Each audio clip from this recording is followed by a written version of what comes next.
Sayın hocalarım, değerli katılımcılar, Sürdürülebilir Yeşil Kampüs webinar serimize hoş geldiniz. Bugün Sayın Taner Mercan, yerelde tarımsal üretim ve yerel tohumlar başlıklı konuşmasını gerçekleştirecek. Kendisi Muğla için çok güzel işler yaptı. Şimdi de İzmir'e katkı sağlamaya başladı bildiğim kadarıyla. Eminim anlatacaktır bizlere.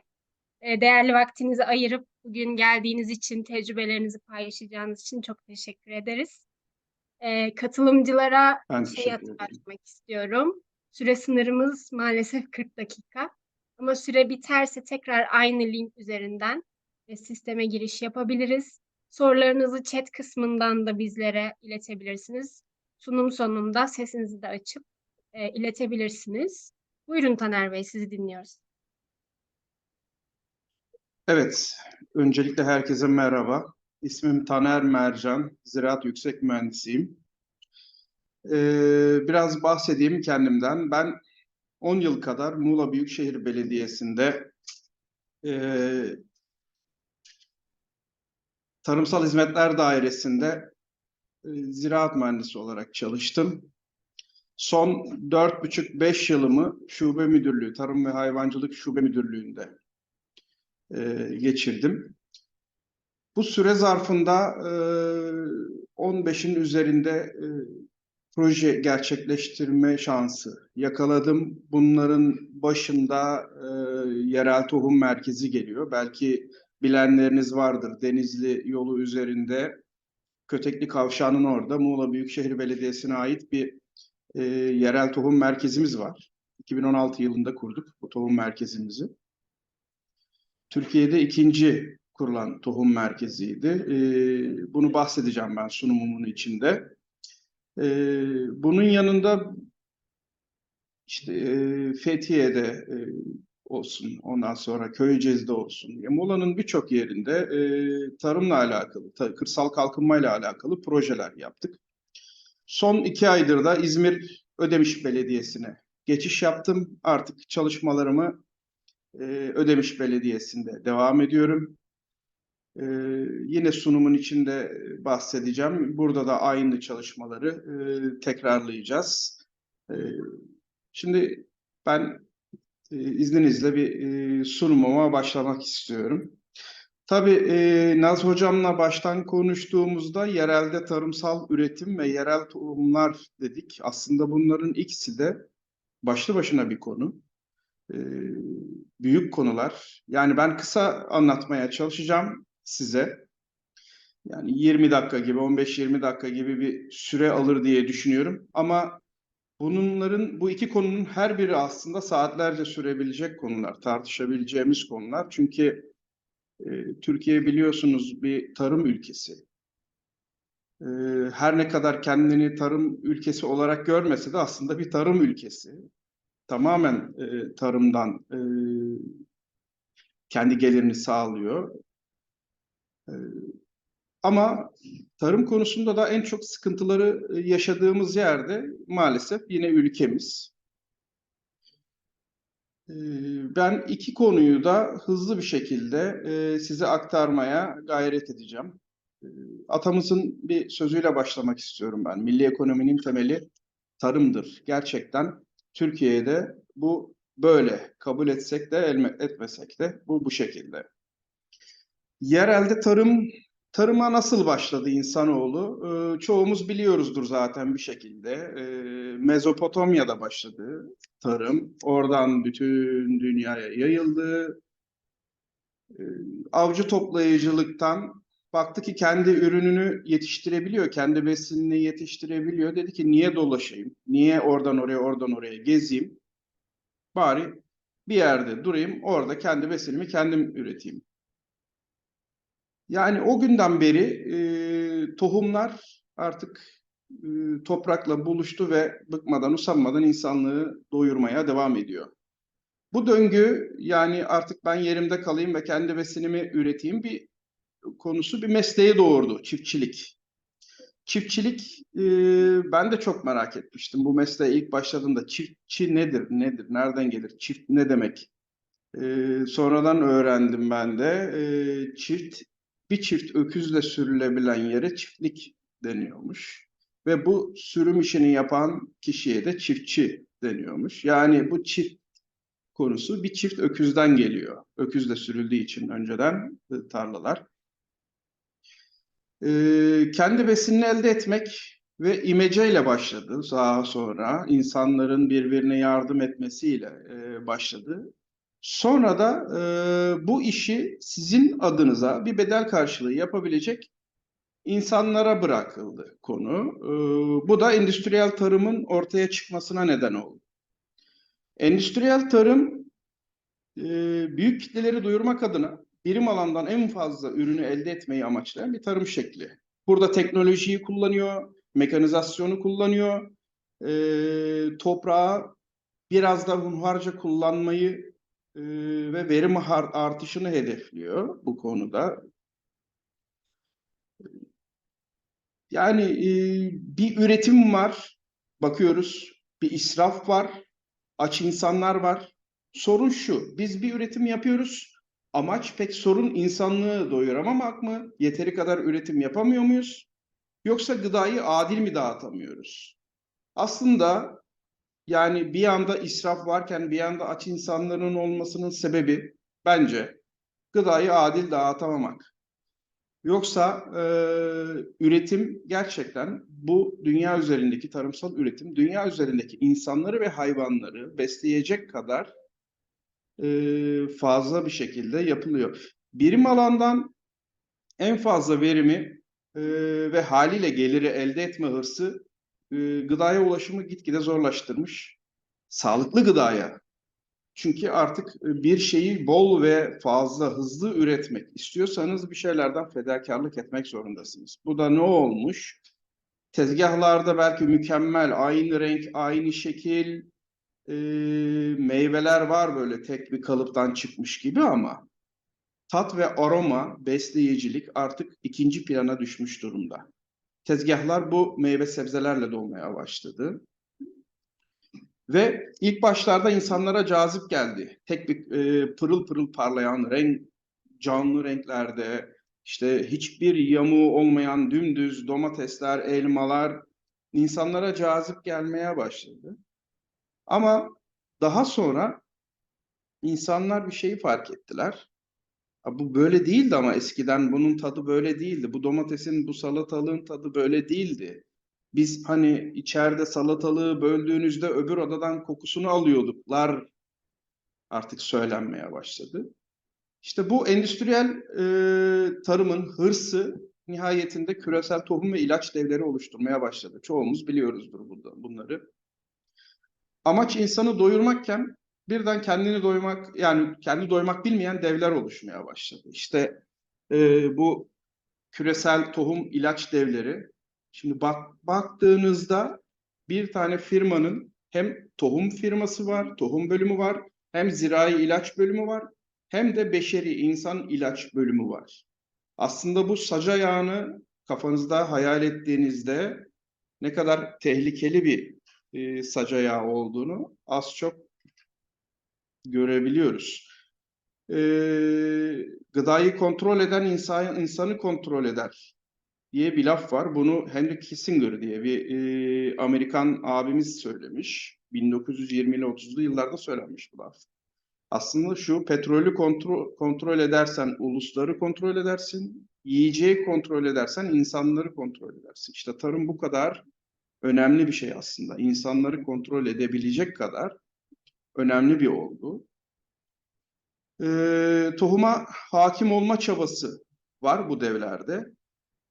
Ve sırf tohuma patent alabilmek amacıyla artık ortaya GDO diye bir şey çıkarttılar. Aslında özünde gayet böyle güzel görünüyor amaçlar. İşte hastalıklara dayanıklı bitkiler, ondan sonra vitaminler içeren ürünler gayet böyle insani bir şey değil mi? Yani güzel bir şey gibi geliyor ama aslında bunun altındaki amaç tamamen tohumu patent altına alabilmek. Çünkü doğal tohumları siz hiçbir şekilde patentleyemezsiniz. Ve mutlaka bir değişiklik yapmanız gerekiyor patent alabilmek için. İşte değişik dediğimiz gibi şeyler, soğuğa dayanıklılık geni bir hayvandan alıyorlar, bir bitkiye veriyorlar. İşte bitki soğuğa dayanacak. Mesela benim en çok komiğime giden şöyle bir şey var. A vitamini açısından yüksek pirinç ürettik diyorlar. Tamam, güzel. A vitamini birçok eksikliği sağlık açısından sıkıntı yaratan bir vitamin. İşte diyorlar ki Uzak Doğu'da sadece pirinçle beslenen kişiler artık A vitamini eksikliği çekmeyecekler. Tamam, bu da güzel. Ama şu, yani o insanlar sadece pirinçle besleniyorlar. Bakın, yani A vitaminin alınabilmesi için yağa ihtiyaç var. O insanın aynı zamanda yeterli bir miktarda yağ da alabilmesi gerekiyor ki vücut o A vitaminini emebilsin. Yani bir şeyi yapalım derken öbür taraftan bazı şeyleri kaçırıyorlar. Yani GDO aslında özünde iyi gibi görünse de sonuçlarının neler doğuracağı bilinmeyen bir yöntem. Endüstriyel tarım artık, yani yeraltı sularından toprak yapısına, genetik zenginlikten damak tadına kadar birçok konuda geri dönüşümsüz zararlar vermiş olsa da özellikle son dönemlerde doğaya bir kaçış var, doğala bir kaçış var, eski tatlar arayışı var. İşte endüstriyel tarım bunların hızlanmasına sebep oldu. Özellikle son dönemdeki pandemi bunu daha da hızlandırdı. Ama bir baktık ki dünyada biyolojik çeşitliliğin %75'i kaybolmuş. FAO, Dünya Gıda ve Tarım Örgütü 96 yılında böyle bir şeyi paylaşmış, böyle bir rapor sunmuş.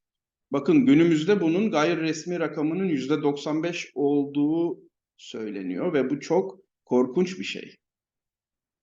Yani dünyadaki bir biyoçeşitliliğin %95'ini biz yok etmişiz. Bu hırsla, para hırsıyla ya da ne hırsıyla, artık orası neyse, biz bu biyoçeşitliliği yok etmeye başlamışız.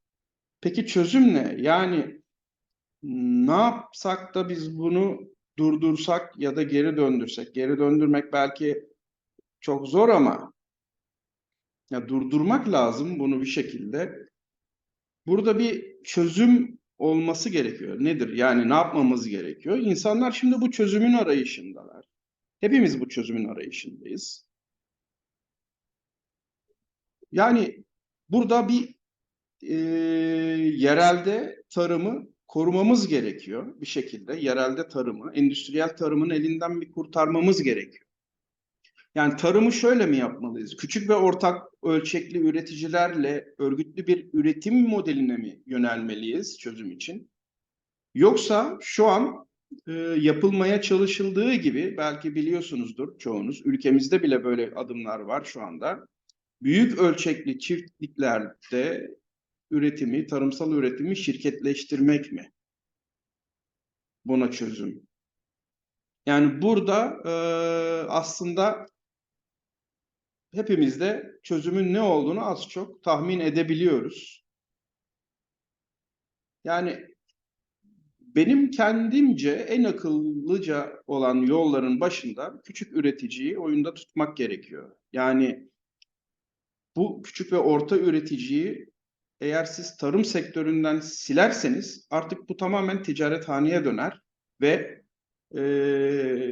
Henry Kissinger'ın söylediği gibi birilerinin sizi kontrol etmesine siz olanak tanırsınız bu şekilde. Bu küçük ve orta üreticiler, ölçekli üreticiler bir kooperatif çatısı altında toplanıp güç birliği oluşturması tarımsal üretimin olmazsa olmazlarından. Bu Avrupa'da, Almanya, Hollanda gibi birçok Avrupa ülkesinde tarımsal üretimin ve üretilen ürünlerin neredeyse %80'i kooperatif üzerinden gerçekleşiyor. Burada bir güç birliği oluşturuyor üreticiler ve karşılarındaki güce karşı kendileri de birleşerek bir güç oluşturuyorlar. Peki ülkemiz şartlarında örgütlü üretim ne kadar mümkün? Yani bunu biz Benim meslekteki 22. yılım. Ben 22 yıldır arıyorum bu sorunun cevabını.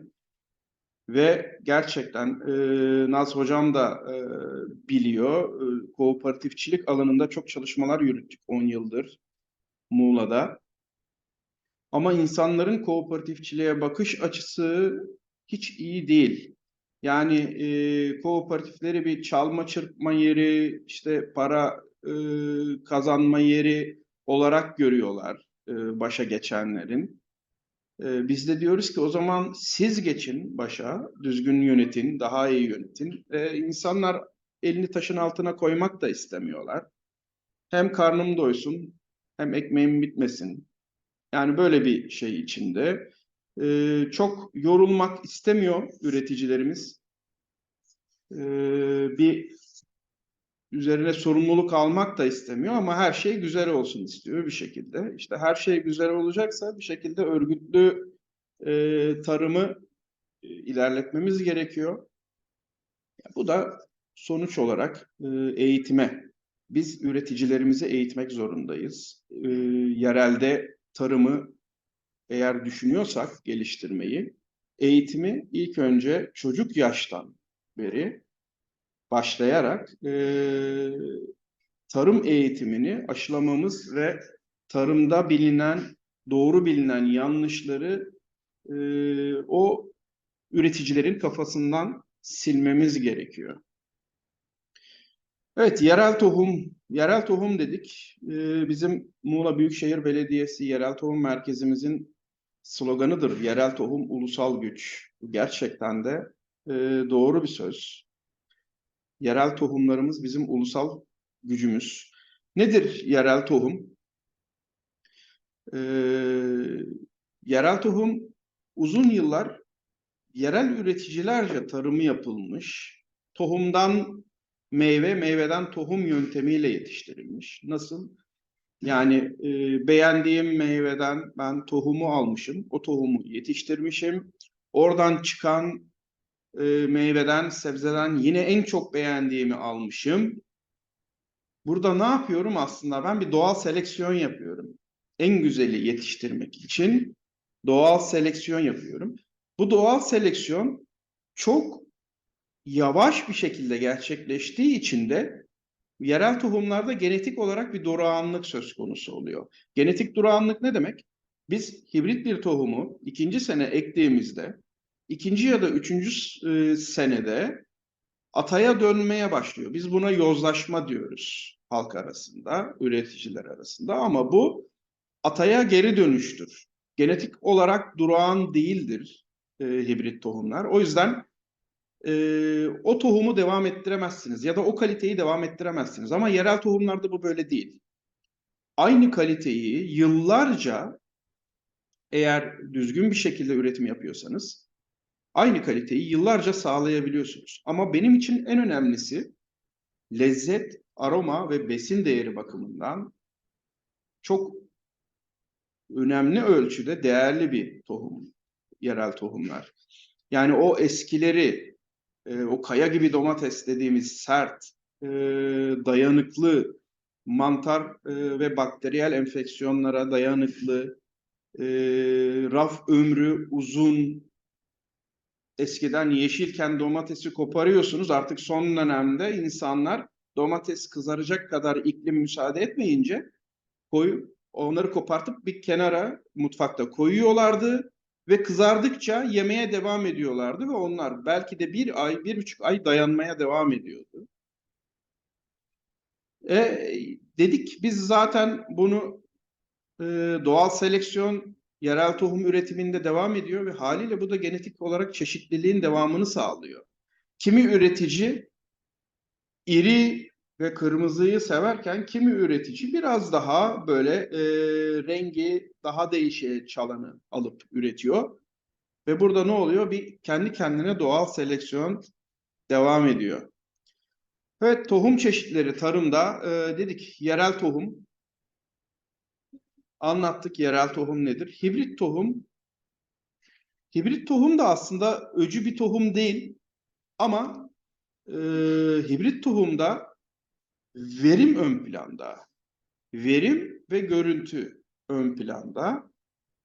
Dediğimiz gibi o renk, o dümdüz görüntü cetvelle çizilmiş ya da böyle özenle çizilmiş gibi domatesler, biberler. Ama tat, aroma, besleyicilik ikinci planda. Onu çok şey yapmıyor, ön plana sürmüyor şirket.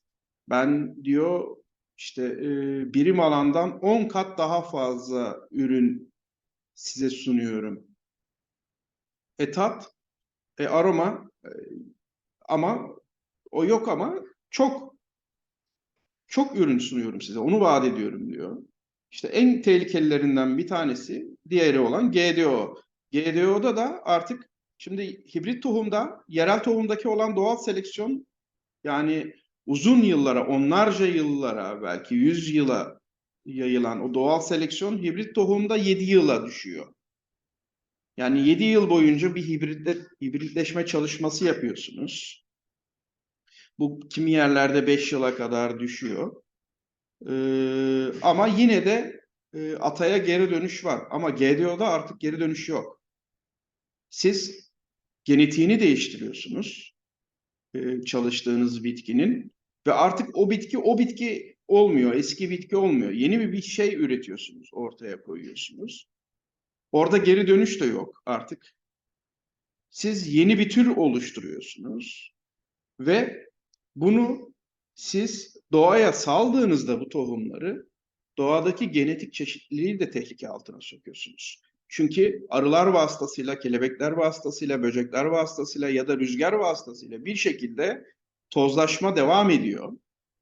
Ama siz doğada olmaması gereken ya da olmayan bir geni siz doğaya sürüyorsunuz.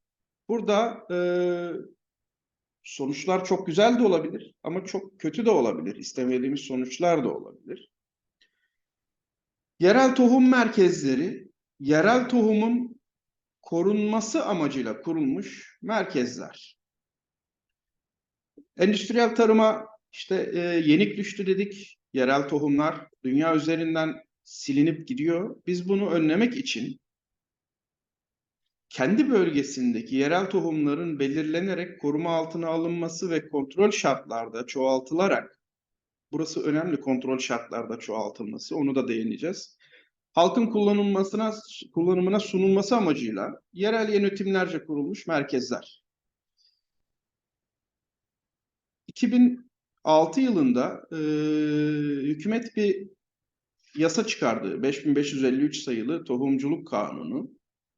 Bu kanunla yerel tohumun üretimi, satışı ve hatta elinde bulundurması bile yasak, cezaya tabi. Bu yerel tohumun yasaklanması neye karşılık oluyor? Hibrit tohumların ya da küresel tohum devlerinin önünün açılması anlamına geliyor. Bu kanun halk nezdinde büyük tepkiye sebep oldu o zamanlarda. Bu merkezlerin kurulması da bu tepkiye karşılık başladı.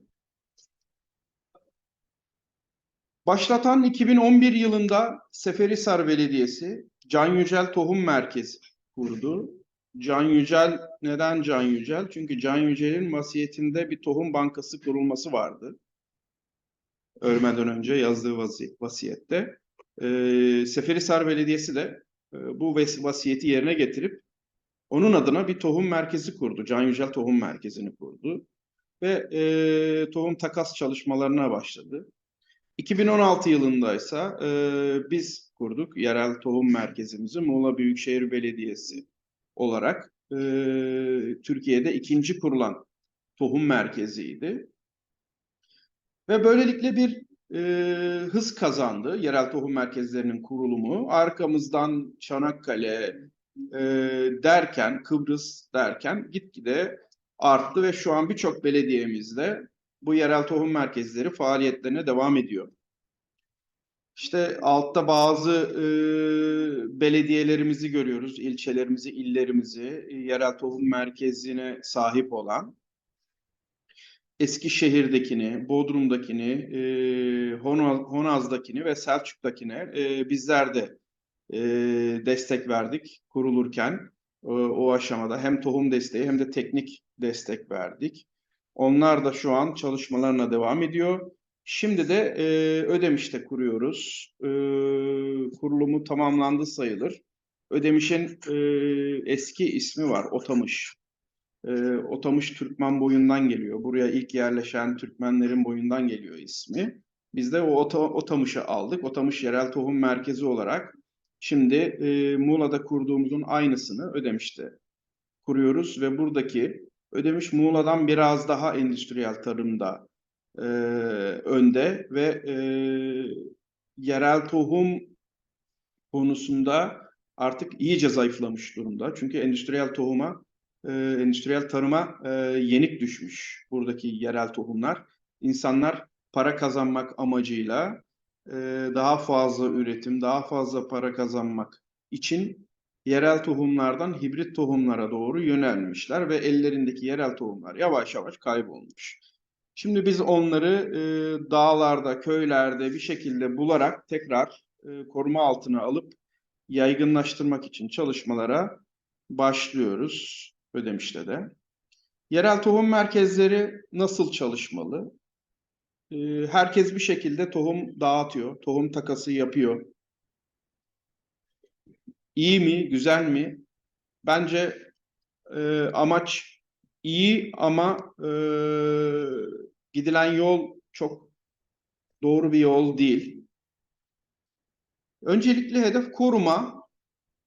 Çoğaltma çalışmalarında izolasyon mesafeleri, dediğimiz gibi koruma ve genetik koruma için bu izolasyon mesafeleri önemli. Yan yana birkaç çeşidin aynı anda dikilip yabancı tozlaşma olmaması gerekiyor. Kontrolsüz dağıtım yapılmamalı. İşte yapılan şeylerden, yanlışlardan bir tanesi kontrolsüzce yerel tohumların dağıtılması. O tohumu üretebilecek kişilerin yanında çekmeceye atıp yıllarca bir daha yüzüne bakmayacak insanlar da alıyorlar bu tohumları. Bu kadar değerliyken bu yerel tohumlar, hatta yana yakıla üretmek için tohum arayan insanlar bir süre sonra ulaşamıyorlar o tohumlara. İşte kontrolsüz dağıtım yapıldığı için. Bunun olmaması gerekiyor. Bence ben bitki korumacı olarak, Ziraat Fakültesi Bitki Koruma Bölümü mezunu olarak benim için en önemli konulardan bir tanesi de şu: tohumla taşınan hastalıklar. Bunlar hiçbir zaman göz önünde bulundurulmuyor. Ama bence tohum dağıtımında en dikkat edilmesi gereken hususlardan bir tanesi bu. Çünkü siz o hastalıkla bulaşık olmayan bir yöreye, bölgeye tohumla o hastalığı bulaştırabiliyorsunuz. İyilik yapayım, güzel bir şey yapayım derken aslında kötülüğün en büyüğünü yapabiliyorsunuz. Ya da kimi belediyelerimiz ya da kimi kurumlar, kuruluşlar fide dağıtıyorlar. Fideyle beraber nematotlar da onlarla beraber gelebiliyor. Değişik hastalık etmenleri gelebiliyor. Bunlar Muğla Büyükşehir Belediyesi'nin yerel tohum merkezinde tohum test laboratuvarı diye bir test laboratuvarımız var. Orada dağıtılmadan önce o tohumların hepsi de test ediliyor tek tek. Yani her çeşit tohum örnekleme yöntemiyle test ediliyor. Bu şekilde hastalık taşımayan tohumlar halka dağıtılıyor. Hastalık taşıdığı tespit edilirse de onlar dağıtıma çıkarılmıyor o tohumlar. Genetik durgunluk testlerinden de geçmesi gerekiyor. En az 2 yıl, 3 yıl arka arkaya ekilmesi lazım tohumun. Aynı tohum, aynı ürünü veriyor mu diye. Ve bilimsel destek amacıyla mutlaka üniversitelerle beraber çalışılmalı ki biz Muğla Koçman Üniversitemizle 2018 yılından beri beraber çalışıyoruz. Moleküler biyoloji ve genetik bölümü olsun, biyoloji bölümü olsun beraber çalışmaya gayret ediyoruz. Yerel tohumların ultra uzun süre saklanması amacıyla moleküler biyoloji genetik bölümümüzle beraber bir laboratuvar kurduk. Yerel Tohum Merkezi bünyesinde kriyoprezervasyon ve doku kültürü laboratuvarı. Kriyoprezervasyon dondurarak koruma anlamına geliyor. Nasıl insanlarda kök hücre ya da kordon kanunu dondurup saklıyorsak tohumları da aynı şekilde eksi 196 derecede tohumları ya da tohumlardan üretilen fidelerden elde edilen meristem dokularını sıvı azot içinde eksi 196 derecede teorik olarak sonsuza kadar saklayabiliyoruz. Bunun üzerine çalışmaları beraber yapıyoruz üniversitemizde. Ve birçok yeniliği de biz üniversitemiz sayesinde yerel tohum merkezimize kazandırmış olduk bu şekilde.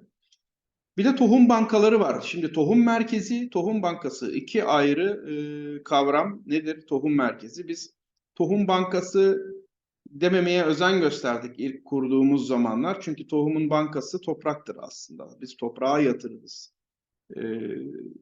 tohumumuzu. Tohum bankası ülkemizde iki tane. İzmir'de Menemen Ege Tarımsal Araştırma Enstitüsü'nde bir tanesi, bir tanesi de Ankara'da Tarım Bakanlığı'na bağlı.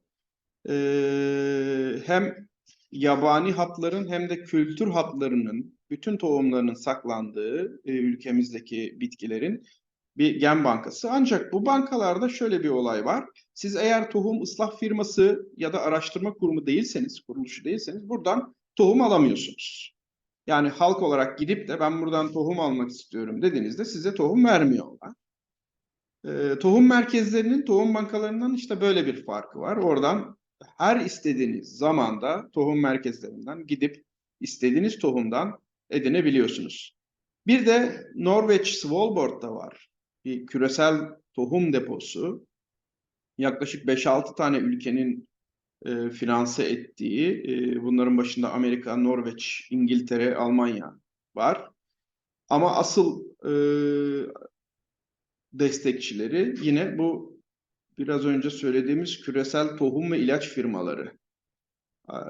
Yani burada kıyamette tohumlar canlı kalsın. Hani öyle bir kıyamet bir şey olursa, büyük bir afet olursa yeryüzünden silinmesin diye yapılan bir yer ama hani insanlığa ne kadar faydası olacak tabii orası tartışılır bir şey benim için. Evet, ben bir herkese bu şekilde bir şey yapmak istiyorum. Yani bir soru yöneltmek istiyorum. Yerel tohumlarda aroma, tat, besin yüksek ama hibrit tohumlara göre verim oldukça düşük. Şimdi yerel tohumlar insanlığı doyurabilir mi gerçekten? Düşünebiliyor muyuz? Altta da küçük sorular var böyle. En güzelini yemek mi? Yani şekil olarak en güzelini. En tatlısını yemek mi? Çok para mı kazanalım? Büyük tarım yapalım, çok para mı kazanalım? Yoksa tohumumuzu koruyalım, toprağımızı koruyalım, geleceğimizi mi koruyalım? Sağlıklı mı beslenelim yoksa sadece karnımızı mı doyuralım? İşte bir de tat mı, verim mi? İşte yukarıdaki söylediğimiz şeyin bir kısası bu. Yani benim anlatacaklarım bu kadar. E, Soru ya da bana bu anlattıklarıma ilave etmek isteyen varsa çok sevinirim, mutlu olurum. Evet Naz Hocam. Ağzınıza sağlık. Çok teşekkür ederiz. Bir Ben yandan chat teşekkür ederim. kısmından da yazabilirsiniz bize sevgili katılımcılar. Taner Bey nerelere destek oldular, ön ayak oldular bahsetti ama tabii alçak gönüllülüğünden üniversitemizin Kampüs Bostanı'na desteklerinden bahsetmedi. Üniversitemizde de böyle bir girişim içindeyiz. Belki bilenleriniz vardır.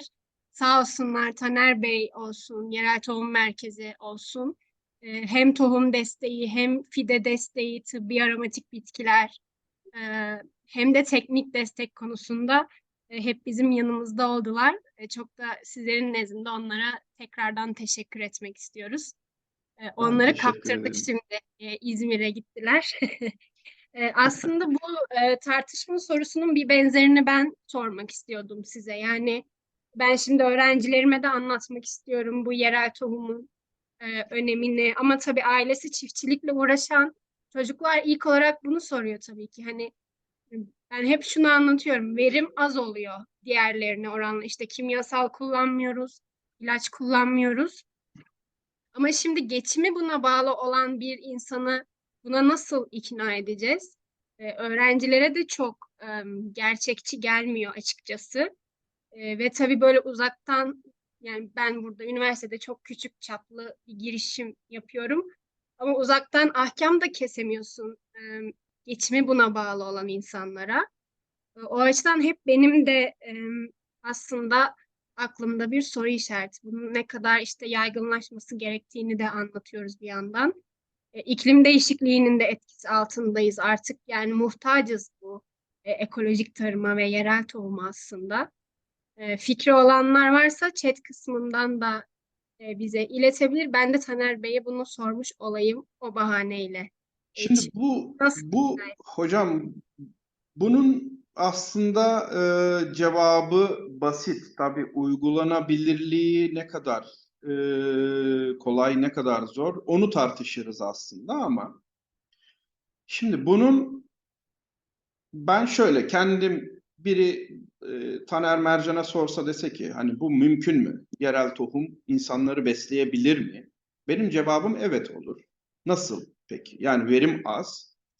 Şimdi bizim ülkemizde en büyük tarım konusunda yaşadığımız sıkıntı şu: planlı bir üretim yok. Planlamasını yapmak zorunda olan, yapması gereken kurumlar yapmıyorlar. Yani yok. Her çiftçimiz başıboş. Herkes canı ne isterse onu üretiyor. Canı istediği kadar üretiyor ve canı istediği zaman da istediği paraya satmak istiyor. Şimdi böyle bir dünya yok. Yani şimdi tarım sektöründe inanılmaz bir para var. Bakın yani, ne teknoloji, ne demir çelik, ne o ne bu. En büyük para tarım sektöründe, ki küresel en büyük firmalara bakın, hepsi hemen hemen tarım sektöründedir. Şimdi Bill Gates, biliyorsunuz, Microsoft, yani bir dijital şirket patronu. O bile Amerika'da şu an 250 bin dekarlık bir arazi aldığı söyleniyor. Artık o da bir tarıma doğru arazi toplama şeyi içinde, hırsı içinde. Yani tarımda inanılmaz bir para var. Tarım aslında doğru planlandığı takdirde, yani öyle hibrit tohumlara, GDO'lu tohumlara ihtiyaç olmadan üretimi rahatlıkla yapılabilecek bir sektör. Planlayacağız. Herkese diyeceğiz ki şimdi bir ihtiyaç var. Mesela ülkemiz üzerinden gidelim. Ülkemizin yurt içinde bir yılda harcadığı bir besin miktarı var. Bir de ihracat yaptığı bir miktar var. Bunu biz topluyoruz. İşte yüzde bir 10 gibi bir şey daha koyuyoruz üzerine, ne olur ne olmazlardan. Elimize bir rakam çıkıyor. Yıllık üretmemiz gereken bir rakam çıkıyor. Biz bunu üreticilerimize böleceğiz. Hakkaniyetli bir şekilde böldüğümüzde bu bir nevi şey oluyor. Devletin çiftçilere alım garantili üretim yaptırması anlamına geliyor. Diyor ki sana, sen 10 dekar domates ekeceksin, 5 dekar karpuz ekeceksin, 2 dekar salatalık ekeceksin ve ben senin ürettiğin her şeye satım garantisi veriyorum. Siz olsanız üretmez misiniz? Ben üretirim. Yani neyi, ne zaman, ne kadara satacağımı biliyorsam ben üretirim. Şimdi biz Fethiye'de meyve sebze kurutma tesisi kurduk. 2018 yılında kurduk onu da. Orada Fethiyeli üreticilere diyoruz ki, bakın, elinizde satamadığınız ürünleri getirin, burada kurutalım. Kilosunu 4 liraya 5 liraya satacakken kurunun kilosunu 40 liraya 50 liraya 100 liraya satalım. İnsanların gözü parlıyor birden. Diyor ki böyle bir şey varsa ben üretirim diyor. Siz isteyin. Bakın, üreticiler aslında öcü değil. Yani hani böyle hunharca ilaç kullanıyorlar, gübre kullanıyorlar. İşte hatta hormon kullanılıyordu bir ara. Hala kullanılıyor gerçi de.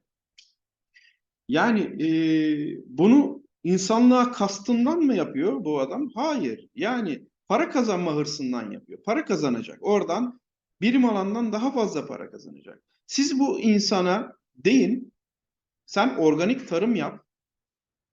Ben elindeki domatesi 10 liraya değil de 15 liraya alacağım senden deyin. O adam en güzel organik tarımı yapar. Sizden daha güzel yapar organik tarımı. Sizden benden daha güzel yapar. Biz bunu veremiyoruz. Üreticimize bunu veremiyoruz. Yani biz desek ki üreticiye sen yerel tohumlarla üret. Önemli değil. Dekardan 4 ton almayalım. 1 ton alalım, 1,5 ton alalım ama 4 tonda kazanacağın parayı ben sana vereyim. Şimdi dedik ya tarımda dehşet bir para var. Dehşet bir para dönüyor ama kazanan üretici değil. Aracı kazanıyor. İlacı üreten, satan kazanıyor. Gübreyi üreten, satan kazanıyor. Ama üretici hala aç, hala sefil durumda. İşte bu gelir dengesini de sağladığınızda üretim planlamasıyla beraber aslında o hayal olarak gördüğümüz olay gerçek olabilir. Bu tabii uygulanabilirliği ne kadar kolay, ne kadar zor dediğim gibi asıl tartışmamız gereken konu burası. Evet, aslında ikna etmek kolay. Yeter ki onlara bir şey sunalım o zaman. Kendi yapar. Direkt kendisi atlar yani. En güzelinde yapar. Ben bunu da şahit oldum. Kendimiz Tecrübe. yaptırdık. En güzelinde yapıyor. Yeter ki siz ona para kazanacağını ve e, elindeki ürünü satabileceği garantisini verin ve oturun seyredin ondan sonra. Bu işte tohum takasları, pazarlar özellikle Gökova'da çok kuruluyor. Ya da ben aslında işte öğrencilerime biraz vermek, dağıtmak istiyorum ama sizin bu söylediğiniz şey hep aklımın kenarında. Yanlışlıkla hastalık dağıtır mıyız? Yanlışlıkla işte yani benim tüm tohumlarımın mesela desteği ilk şeyi sizsiniz. Sizlerden aldım. Ya da işte öğrencilerimin ailelerinden ufak tefek sağ olsunlar destek geliyor. Ama şöyle değil mi? Yani ben sizden de tohum üretsem o tohum yine de hastalıklı olabilir. Ben onu hasta Olabilir etmiş tabii ki. olabilirim yani. Tabii. Biz de hasta edebiliriz. Biz de. Çünkü bunun bir garantisi yok. Bakın hastalıklar sadece tohumla taşınmıyor. Şimdi Hmm. vektör dediğimiz bizim böceklerle gelebiliyor. Yani hasta bir bitkiden beslenen bir böcek gelip sizin bitkinizden beslendiğinde burada bir bulaşım sağlayabiliyor. Tarım aletleriyle bakın bu çoğu insanın bilmediği yani budama makasıyla bile hastalık bir bitkiden öbür bitkiye bulaştırılabiliyor. Zeytinlerde mesela özellikle biz bunu çok şey yapıyoruz. Vertisülyum solgunluğuna karşı her bir ağaçtan öbür ağaca geçerken sterilizasyon öneriyoruz ki bulaşmasın diye. Yani bunu o hastalık ya da hani sağlıklı üretim konusunda teknik tecrübeye sahip bir kişiyle yapıldığı zaman biraz daha şey oluyor. Hani iş sağlıklı yürüyor. E, Testleri var bunların. Yani hiçbir şeyin kaçarı yok. Bir şekilde yakalıyoruz. Tohum hastalıklı mı değil mi? Yani bunu yakalayabiliyoruz. O açıdan hani elinizdeki tohumları tohum merkezine götürerek orada da şey yapabilirsiniz, test ettirebilirsiniz.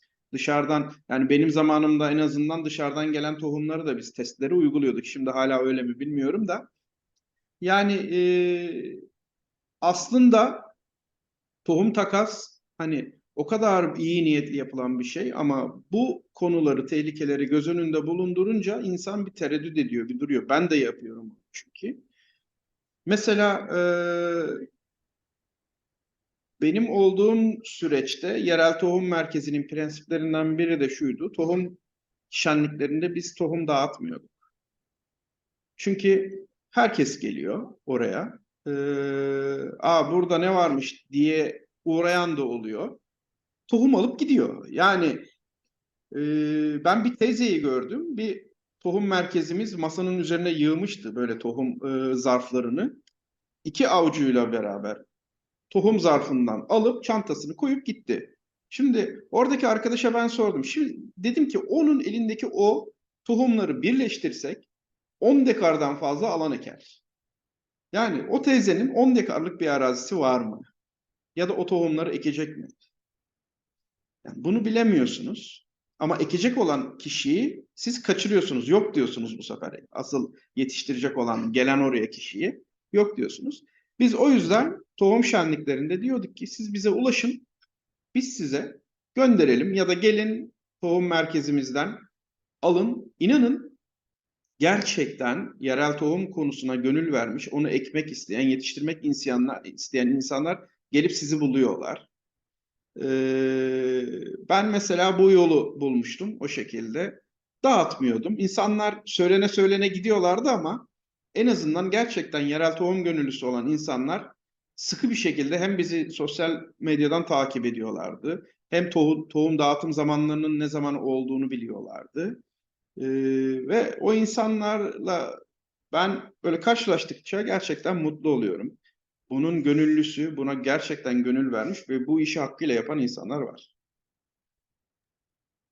Evet, zaten buna bir insan kendini kaptırınca artık tohum atamama hastalığına da yakalanıyor. Şu an ben öyle bir Evet, şey yaşıyorum. Evim full tepsilerde, peçeteler üzerinde tohum kaynıyor. Umarım bunu daha çok insan bu videoyla, bu webinarla da evet. biraz daha geniş kitlelere ulaşırız umarım. Farkında olursa ne mutlu bize Ben bir diyelim. şey daha bahsedeyim. Benim muhasebeci bir abim vardı. Yediği hiçbir şeyin tohumunu atmıyordu. Meyveler dahil olmak üzere. Şimdi normalde meyve ağacının tohumunu ekerseniz genelde deli dediğimiz yoz tür çıkar. O abim böyle artık kavanozlarca tohum biriktiriyordu. Ne yapıyorsun diyordum bunları. Yaylada bir yeri vardı dağda. Diyordu ki eşime veriyorum arabayı. O dağdan böyle döne döne çıkarken ben avuç avuç etrafa tohum saçıyorum diyordu. Olur da olur bir tanesi, iki tanesi yetişir. Kurda kuşa en azından benim bir şeyim olur, faydam olur diye. Mesela o abi gibi olmayı ben çok istedim ama hiç olmadı, yapamadım. Bir türlü o kadar tohumu biriktiremedim. İster istemez atıyoruz ama böyle insanlar da var ve gerçekten çok değerli insanlar bu tür insanlar. Evet.